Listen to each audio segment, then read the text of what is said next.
Buenas tardes. Como es conocido, hace unos días la Auditoría Superior de la Federación dio a conocer los resultados de una auditoría de desempeño sobre los costos de la cancelación del nuevo Aeropuerto Internacional de la Ciudad de México en Texcoco. El monto dado a conocer, de alrededor de 331.996 millones de pesos, sorprendió a propios y extraños por la cantidad tan elevada y por diferir tanto de los números que se habían esgrimido con anterioridad. Los diversos medios de comunicación y nosotros mismos construimos con base a la información un cuadro como el que pueden ver aquí, donde los 331.000 millones de pesos están básicamente desglosados en dos categorías. Algunos gastos asociados a las inversiones que no se van a poder recuperar, pero de manera muy relevante aparecen costos asociados a las operaciones financieras. Esto está claramente mucho más en el ámbito de la responsabilidad de Hacienda.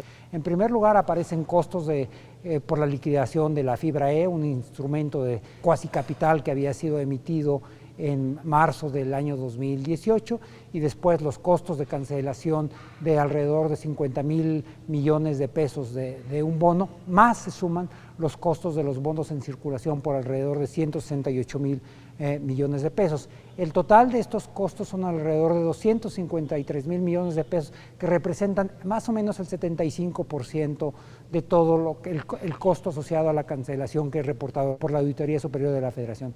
Ninguno de estos costos existe, y déjenme explicarlo primero.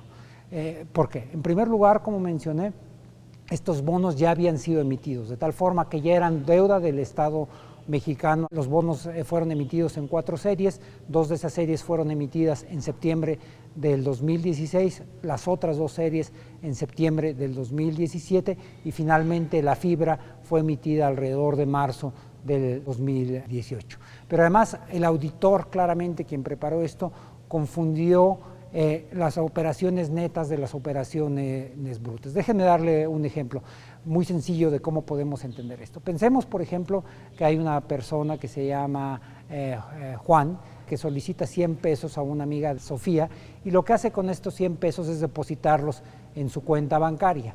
Lo que vemos, si vemos esta pequeña y muy simple hoja de balance de esta persona, tiene 100 pesos de pasivos y 100 pesos de activos, los cuales se cancelan de tal forma que el capital neto de Juan es cero. Ahora, si tiempo después Juan, con los recursos que dejó guardados en el banco, los toma del banco, los retira y le regresa a Sofía el dinero que le había prestado, en realidad lo que va a pasar ahora es que su deuda es cero, sus pasivos son cero y sus activos son cero. Nuevamente el capital contable de Juan se vuelve cero, es decir, Juan no incurrió en ningún gasto al tomar el dinero que ya debía. Eso es exactamente lo que pasó con el nuevo Aeropuerto Internacional de la Ciudad de México, excepto que en lugar de estar hablando de 100 pesos, estábamos hablando de 84.000 millones de pesos, de los cuales 34.000 venían de la fibra E y 50.000 venían de la cancelación de los bonos en circulación. No hay ningún gasto adicional. Ese dinero había sido tomado de estos bonos y de esas fibras y estaban, como en el caso de Juan, depositados en un banco. Después hay un elemento adicional y esto es un tema de contabilidad financiera muy básica, por lo cual estamos extraordinariamente sorprendidos cómo algún auditor experimentado, como hay en la Auditoría Superior de la Federación, pudo haber cometido un error. Otro error, que ese sí es un poquito ya más complejo, es el de cómo se calculan los costos cuando tienes gastos ejercidos un año y gastos que se pueden hacer en el futuro. Hay una forma muy clara que los economistas usamos permanentemente, entiendo también los contadores, que es tener el valor presente neto, y es descontar los gastos futuros y ponerlos en su equivalente hoy. Hoy lo que hay de bonos en circulación son alrededor de 4.200 millones de dólares, un poco más de 84.000 millones de pesos a pesos de hoy, muy distinto de la cifra de 168.000 millones de pesos. En cualquier caso, estos son errores claramente marcados, y como yo señalaba, estos errores representan alrededor del 75% de todo lo reportado por la Auditoría Superior de la Federación. Ahora bien, nosotros entendemos y estamos muy conscientes que siempre en toda auditoría, en cualquier reporte, puede haber discrepancias metodológicas. Si se está tomando la definición del gasto devengado, de gasto de comprometido, de gasto presupuestado, de gasto asignado, pero este no es el caso.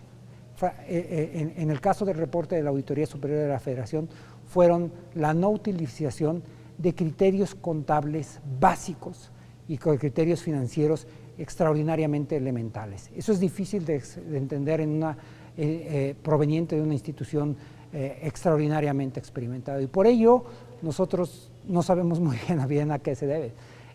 O hay un problema de preparación básica de quien formuló esto, o hay un problema francamente de mala fe de quien dio a conocer el reporte. En este sentido, hace unas horas, la propia Auditoría Superior de la Federación dio a conocer un comunicado en el que reconoce que hubo problemas metodológicos y que próximamente podrán aclarar cuáles fueron las características de esos problemas y cuál es una evaluación del costo correcto de la cancelación del aeropuerto. Nosotros estaremos esperando, como muchos mexicanos, el resultado de esta corrección. Yo creo que es una explicación que nos deben a todos. Buenas tardes. Gobierno de México.